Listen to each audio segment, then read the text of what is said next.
Sharma horror stories. नमस्कार दोस्तों, स्वागत है आप सभी का एक और नई खौफनाक भूतिया कहानी के साथ। हमारा देश भारत, इसमें अलग अलग धर्मों के लोग रहते हैं। भारत का अपना एक अनोखा इतिहास है। हमारे देश में नारी को देवी का दर्जा दिया जाता है। अगर कहीं लड़की पैदा होती है तो उसे घर की लक्ष्मी मानते हैं। पर क्या ये सच है? क्या हम लोग सही में नारी को देवी का रूप मानते हैं? वैसे क्या आप लोगों को पता है, नेशनल क्राइम रिकॉर्ड्स ब्यूरो की नई रिपोर्ट के मुताबिक 2021 में भारत में हर दिन औसतन 86 रेप के मामले दर्ज हुए हैं। इसका मतलब है कि हर 2 मिनट में रेप की 3 घटनाएं घटती हैं। क्या इस देश में रहने वाले सच में महिलाओं की इज्जत करते हैं? आज की ये कहानी इसी टॉपिक पर है। तो चलिए कहानी शुरू करते हैं। साफिर इनाया से करीब 5 सालों से प्यार करता है, पर उसने कभी भी अपने दिल की बात इनाया को बताई ही नहीं। वो हमेशा डरता था। उसे लगता था कि वो इनाया को प्रपोज करेगा तो कहीं इनाया उसे मना कर देगी। ये सोचकर वो उसे प्रपोज कर ही नहीं पाता था। पर एक दिन साफिर का एक दोस्त उसे कहता है, यार तू 5 सालों से इनाया के पीछे पड़ा है तो अपने दिल की बात उसे कह क्यों नहीं देता? उसे देख, तेरे कहने पर ही हमने इस कॉलेज में एडमिशन किया है। देखो आज उसका जन्मदिन है, इससे अच्छा मौका तुम्हें नहीं मिलेगा। तुम आज उसे प्रपोज कर दो भाई। अपने दोस्त की बात सुनकर साफिर अपने बैग से एक गिफ्ट निकालता है। वो उसने काफी समय से अपने पास ही रखा था। वो प्रपोज करने इनाया के क्लासरूम में जा ही रहा होता है कि उसे फिर से डर लगने लगता है कि कहीं उसे इनाया मना न कर दे। तब उसका दोस्त कहता है, अबे ओ फट्टू, तुझे जंग लड़ने नहीं प्रपोज करने जाना है। तो उसे सच्चा प्यार करता है ना? तो सुन, एक गाना है, प्यार किया तो डरना क्या। अगर डरते हो तो प्यार करना छोड़ दो। अगर तुम उसके सामने नहीं जाओगे ना तो हम चारों जाकर उसे प्रपोज कर देंगे, समझा? साफिर ने कहा। अरे ठीक है, मैं चाहता हूँ, पर उसे बुरा तो नहीं लगेगा ना? वो चारों दोस्त उसे गुस्से में कहते हैं, अबे जाना यार। उनकी बात सुनकर साफिर इनाया के क्लासरूम में जाता है और इनाया अपने दोस्तों से बातें कर रही थी। तभी साफिर हिम्मत करके इनाया के पास जाकर कहता है, अस्सलाम वालेकुम इनाया। इनाया साफिर से कहती है, अरे साफिर तुम? वालेकुम अस्सलाम, बहुत दिनों बाद मिले। वैसे मैंने सुना था कि तुम कॉलेज में एडमिशन कर रहे हो, तो आज हुआ तुम्हारा आना। साफिर कहता है, हाँ वो इस कॉलेज में बहुत अच्छा पढ़ाते हैं, ऐसा सुना है मैंने, इसलिए मैंने यहाँ एडमिशन किया। और मुझे पता चला कि आज तुम्हारा बर्थडे है, इसलिए मैं तुम्हारे लिए एक खास गिफ्ट लाया हूँ। वो तोहफा इनाया को देने ही वाला था, तभी वहाँ कॉलेज का एक लड़का वहाँ आता है और वो इनाया से कहता है, हैप्पी बर्थडे ब्यूटी। तुम्हें रात को मैंने कॉल किया था ना, तो क्या तुम तैयार हो मेरे साथ जाने के लिए? इनाया उसकी बात रोकते हुए कहती है, साफिर ये मेरा बॉयफ्रेंड है अरहान। तुम्हें बुरा नहीं लगे तो मुझे इससे कुछ अकेले में बात करनी है, तो क्या तुम कुछ देर के लिए हमें अकेला छोड़ोगे प्लीज? साफिर आंखें नीचे करके वहां से चला जाता है। वो अंदर से काफी टूट गया था। वो क्लासरूम से बाहर आता है और उसके हाथों में वो गिफ्ट था। उसे लेकर वो अपने दोस्तों के पास आ जाता है। उसके हाथों में गिफ्ट देखकर साफिर का एक दोस्त उसे कहता है, क्या हुआ, इनाया ने मना कर दिया क्या, या तुम फिर से डर गए? बताओ साफिर। साफिर कोई जवाब नहीं देता। वो चुपचाप बैठा रहता है। उनकी सारी बातें इनाया की फ्रेंड आयशा सुन लेती है और वो उसके पास जाकर कहती है, तो तुम इनाया से प्यार करते हो, पर तुमने बहुत देर कर दी प्रपोज करने में। वो अरहान से प्यार करती है और तुम उसे भूल जाओ, इसी में तुम्हारी भलाई है। ऐसा कहकर आयशा वहां से चली जाती है। इस घटना के करीब 3 दिन बाद साफिर रोज की तरह कॉलेज आने लगा। वो पहले से बेहतर लग रहा था। इन 3 दिनों में वो कॉलेज नहीं आया था और बहुत दुखी भी था। उसे खुशी देखकर उसका दोस्त कहता है, तुझे खुश देखकर अच्छा लगा यार। अभी 3 दिन ही हुए हैं और तू इतनी जल्दी उसे भूल भी गया। तेरा तेरा प्यार सच्चा नहीं था क्या? साफिर उसकी बात रोकते हुए कहता है, देख, प्यार मैं उसे अभी भी करता हूँ, वो मेरे दिल में अभी भी है। पर इनाया का क्या? उसका अपना दिल नहीं है क्या?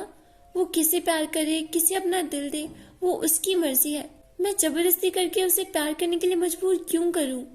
जैसे मेरी मर्जी, मेरा दिल मैं किसी को भी दूं, वैसे वो भी अपनी मर्जी के मालिक है। वो चाहे किसी को भी चाहे। साफिर का दोस्त कहता है, हाँ सही कहा तूने। हम लड़के अपनी मन मर्जी करते हैं, किसी लड़की को जबरदस्ती प्यार करने के लिए मजबूर करते हैं, पर कभी सोचते नहीं है कि उसके दिल में हमारे लिए क्या है। क्या वो सच में हमें चाहती है या नहीं? खैर, भाषणबाजी बहुत हो गई। पर क्या तुम जानते हो, इनाया 3 दिनों से कॉलेज नहीं आ रही। उसका बॉयफ्रेंड भी 3 दिनों से गायब है। आज प्रिंसिपल से मिलने इनाया के अम्मी अब्बू भी आए थे, उनके साथ पुलिस भी थी। साफिर हैरानी से कहता है, क्या इनाया 3 दिनों से लापता है? साफिर का दोस्त कहता है, हाँ भाई पता नहीं अचानक कहाँ चली गई। हाँ भाई पता नहीं अचानक कहाँ चली गई। वे दोनों बात कर रहे थे, तभी अरहान वहां आ जाता है। साफिर उसके पास जाकर उसे कहता है, अरहान क्या तुमने इनाया को कहीं देखा? उसके बर्थडे के दिन तुम उसके साथ ही थे ना, तो तुम्हें उसके बारे में पता होगा है ना? अरहान गुस्से में कहता है, अबे तू क्या पुलिस वाला है क्या जो मुझसे पूछताछ कर रहा है? इनाया कहीं भी जाए तुझे उससे क्या? वो तेरी कुछ लगती है क्या साले? उसकी बात सुनकर साफिर को काफी गुस्सा आ जाता है। वो उसे मारने आगे बढ़ता है, तभी उसका दोस्त उसे रोकते हुए कहता है, भाई इससे पंगा मत ले, इसका बाप आईपीएस ऑफिसर है। वो अपने इकलौते बेटे को बहुत चाहता है। अगर तूने उसके ऊपर हाथ उठाया तो उसका बाप तुझे नहीं छोड़ेगा। बात समझ, पुलिस वालों को अपना काम करने दे, हमें उनके बीच में नहीं आना चाहिए। इसके कुछ देर बाद साफिर अपने घर चले जाता है। उसी रात उसे एक बहुत अजीब सपना आता है। वो देखता है कि एक सुनसान जगह पर एक बंद पड़ी फैक्ट्री है। उसके अंदर लड़कियों की बहुत सारी आत्माएं हैं। उन सभी के सामने इनाया खड़ी थी। उसे देखकर साफिर की नींद टूट जाती है। वो हड़बड़ी में उठकर कहता है, ये कैसा अजीब ख्वाब था? वो रूहें, इनाया वहां क्या कर रही थी? वैसे वो फैक्ट्री मेरे घर से ज्यादा दूर नहीं है। वो जगह को मैं जानता हूँ। रात के 3 बज रहे हैं, मुझे वहां जाकर देखना चाहिए। कुछ तो है जो मुझे वहां जाने के लिए कह रहा है। साफिर अपनी बाइक से उस फैक्ट्री की ओर निकल जाता है। कुछ समय बाद वो वहां पहुंच जाता है और वो उस फैक्ट्री के अंदर जाता है तो वो सामने देखता है कि उसकी ओर पीठ करके एक लड़की बैठी थी और वो रो रही थी। साफिर उसके पास जाता है तो देखता है कि वो लड़की और कोई नहीं बल्कि इनाया ही थी। साफिर उससे कहता है, इनाया इतने दिनों कहाँ गायब थी तुम, और इस सुनसान फैक्ट्री में इस समय क्या कर रही हो? बताओ मुझे। इनाया हैरानी से कहती है, क्या तुम मुझे देख सकते हो? साफिर कहता है, हाँ देख सकता हूँ, पर ऐसा क्यों पूछ रही हो तुम? इनाया कहती है, मैं मर चुकी हूँ साफिर। 3 दिन पहले अरहान ने अपने कुछ दोस्तों के साथ मुझे जबरदस्ती यहाँ लाया और अपने दोस्तों के साथ मिलकर मेरी इज्जत लूट ली। इतना होने के बाद भी उस जानवर अरहान ने एक बड़े पत्थर से मेरा सर कुचलकर मुझे मार दिया। मेरी लाश इसी जगह पर दफन करके वो सब चले गए। जिस लड़के को मैंने अपनी जान से ज्यादा चाहा, उसने मेरी जान ले ली। मेरी जैसी कई लड़कियों को उसने और उसके दोस्तों ने रेप करके यहाँ मार दिया है। इस जगह पर 100 से भी ज्यादा लड़कियों की लाशें दफन है, जिनकी आत्माएं बदला लेने के लिए तड़प रही हैं। वैसे तुम यहाँ कैसे आए? साफिर कहता है, अभी कुछ समय पहले मुझे एक बहुत अजीब सपना आया था। मैंने इस जगह को और तुम्हें कुछ आत्माओं के साथ देखा। मुझे तुम्हारी फिक्र हो रही थी, इसलिए मैं यहाँ आया। इनाया कहती है, शायद खुदा ने तुम्हें हमारी मदद के लिए भेजा है। साफिर, मैं तुम्हारी बहुत बड़ी एहसानमंद हूँ। तुम मेरी और यहाँ मौजूद सारी आत्माओं की मदद करोगे ना? साफिर कहता है, हाँ मैं तुम्हारी मदद जरूर करूंगा, और उन आत्माओं की भी। क्या यहाँ मौजूद सारी आत्माएं मुस्लिम हैं? नाया थोड़े गुस्से में कहती है, क्यों? अगर वो मुसलमान ना हो तो क्या तुम उनकी मदद नहीं करोगे? हाँ, साफिर कहता है, नहीं ऐसा नहीं है, मैं बस ऐसे ही पूछ रहा था। इनाया, मैं उन लोगों में से नहीं हूँ जो इंसान का मजहब देखकर उसकी मदद करे। मेरे लिए पहले इंसान है और बाद में हिंदू मुसलमान।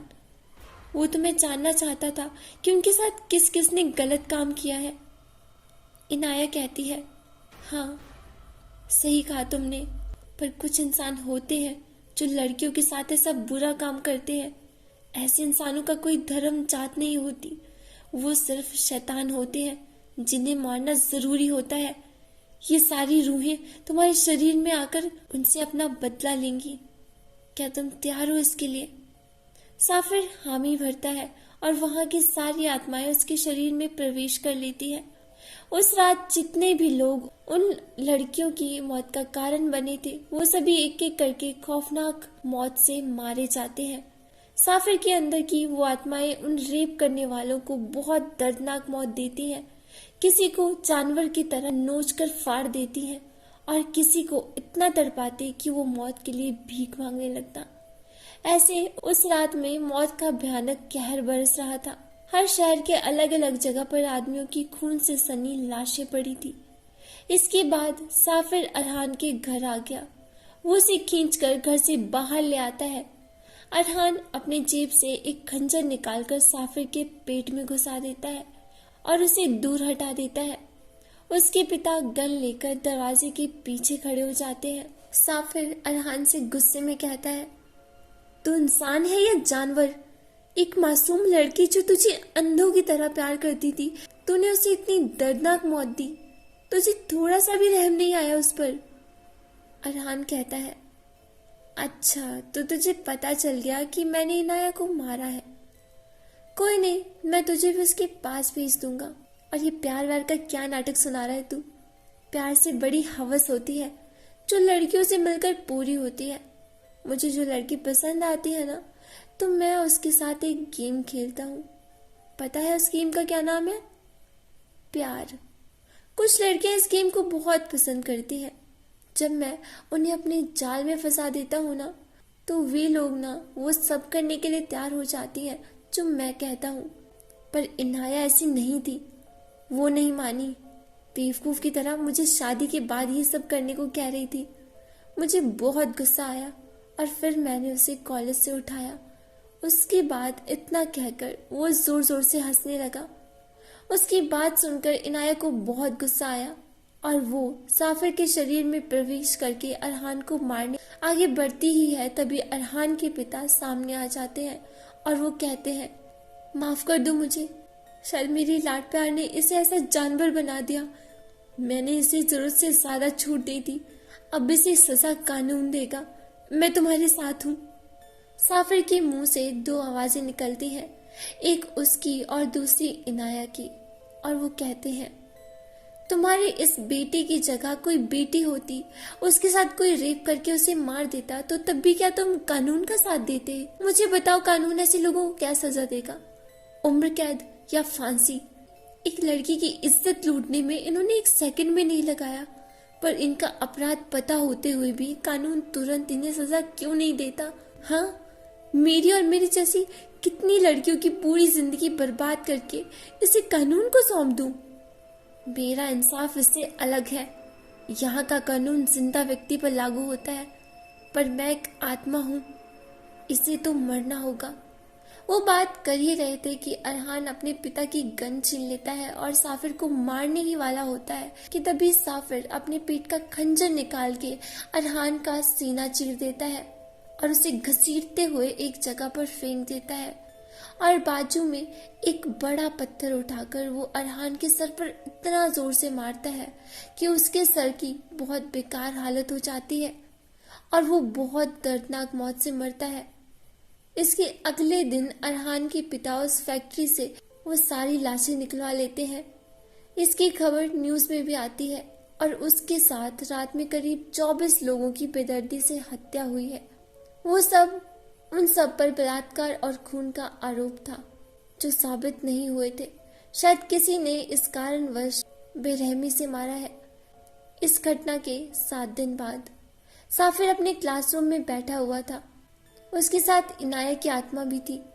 इनाया साफिर से कहती है, इस क्लासरूम में तुम मुझे एक गिफ्ट देने वाले थे ना? क्या है वो गिफ्ट? क्या वो गिफ्ट अब भी तुम्हारे पास है? साफिर कहता है, हाँ है ना, ये रहा। साफिर उस गिफ्ट को खोलता है। उसमें से एक ब्लैक कलर का दुपट्टा निकलता है। उसे देखकर इनाया कहती है, ये तो मेरा ही दुपट्टा है। मैंने इस दुपट्टे को 3 साल पहले कहीं खो दिया था। ये तुम्हें कहाँ से मिला? साफिर कहता है, जब तुम कॉलेज के आखिरी दिन सबसे मिल रही थी ना, तो गलती से ये दुपट्टा तुमसे बेंच पर ही छूट गया था। मैंने इसे देखा तो वापस करने की हिम्मत ही नहीं हुई मेरी। इनाया कहती है, अच्छा वहां था क्या ये? मतलब मेरी फ्रेंड ने सही कहा था, तुम मुझसे प्यार करते हो। उस दिन तुम मुझे प्रपोज करने आए थे। वैसे उस कॉलेज के आखिरी दिन मैंने तुम्हारी आंखों में आंसू देखे थे, जो शायद मेरे जाने के कारण आए थे, है ना? इतना इस बार साफिर डरता नहीं है और वो कहता है, हाँ ये सच है, मैं तुमसे प्यार करता हूँ। उस दिन मैं तुम्हें रोकना चाहता था, पर मुझे लगा कि तुम नहीं मानोगी, इसलिए मैं तुम्हें जाने से नहीं रोक पाया। पर काश उस दिन हिम्मत करके तुम्हें रोक देता तो शायद आज तुम जिंदा होती। मुझे माफ कर देना इनाया। इनाया दुखी आवाज में कहती है, अरे तुम क्यों माफी मांग रहे हो? तुम्हारी कोई गलती नहीं है। पता है साफिर, हम लड़कियां ना कभी किसी नेक इंसान से प्यार ही नहीं करती। हम लड़कों की बाहरी खूबसूरती तो देखते हैं, पर उसके अंदर हमारे लिए इज्जत है या हवस, ये दिखने में कभी कभी हम चूक जाते हैं। तुम बहुत अच्छी हो साफिर, तुम्हारा मन बहुत साफ है। काश दोबारा जन्म मिले तो मैं तुम्हारी बीवी बनना पसंद करूंगी। और इस जन्म तो मैं तुम्हारे साथ हूं ही, और अभी और भी शैतान बचे हैं, उन्हें भी खत्म करना है। वो दोनों बात कर ही रहे थे कि उस क्लासरूम में कॉलेज के कुछ लड़के आ जाते हैं। उनमें से एक साफिर से कहता है, क्या हुआ भाई, अकेले अकेले बैठे हो? कोई आइटम नहीं फंसाई क्या तुमने? क्या तुम्हारी कोई गर्लफ्रेंड नहीं है? हाँ वैसे एक आध लड़की होनी चाहिए अपनी प्यास बुझाने के लिए, पर तुम तो अकेले ही खुश नजर आ रहे हो।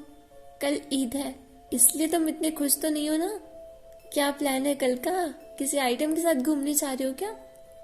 साफिर कहता है, कल का तो पता नहीं, लेकिन आज मुझे कुछ काटना है।